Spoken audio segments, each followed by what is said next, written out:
Right, it's been revealed last month East Yorkshire could soon see the world's first veterans village. You'll have heard about that on Breakfast here on Radio Humberside. But could this also be a possible solution to homelessness?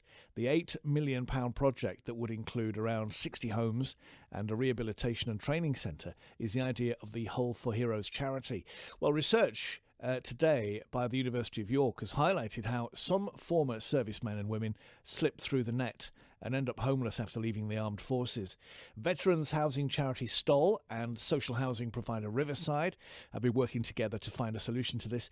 And Hugh Owen, the CEO of Riverside Housing, is with us now. Hello, Hugh. Good morning. Good morning. Thanks for hanging on this morning. What does the research show that you found? What have you found? The research basically shows that whilst we've made a lot of progress in the past few years in increasing the supply of housing that is dedicated to veterans, and particularly veterans who are vulnerable for homelessness, there's a real sense that that housing is not necessarily sustainable in the long term, partly because of funding reasons, but also because I think there's a sense that there isn't enough joining up and linking up of services, including advisory services, and the sort of advice that people leaving the armed forces get to ensure that people get into that housing and indeed get out of that housing when they've settled down and they're ready to transition into new permanent accommodation. So what is it about a veterans village then that would mean that this would work so much better? Well, that's not a scheme that we're involved in as a housing association. Having said that, we are involved in a number of schemes which provide dedicated accommodation to veterans. And what we tend to find is that there are a significant number of veterans who are coming out of the forces and are struggling with housing. In fact, there are a number of veterans who come out of the forces, they do well for a number of years, and then for a whole series of reasons, they develop crises in their lives and they end up at our door.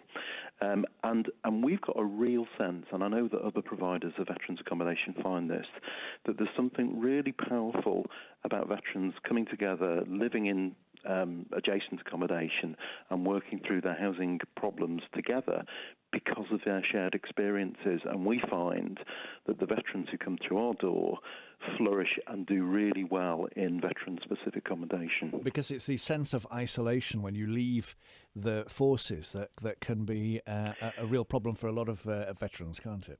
I think it can be. Not for every veteran. We're talking about a minority of veterans here, and it's probably important to say that and put that in context.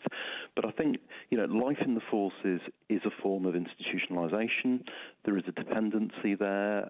Obviously, the armed forces tend to provide accommodation, and people don't necessarily develop the life skills around paying bills and those sort of things. So when people come out into Civvy Street, as it's sometimes called, that process of transition can be difficult for some people, particularly if they've had traumatic experiences in the armed forces, or maybe they had life experiences before they joined the armed forces. But for a significant minority, they're finding the pathway into permanent secure housing very difficult, and a number of those, too many of those in fact, actually end up on the streets, sleeping rough, and they come into our services at that point.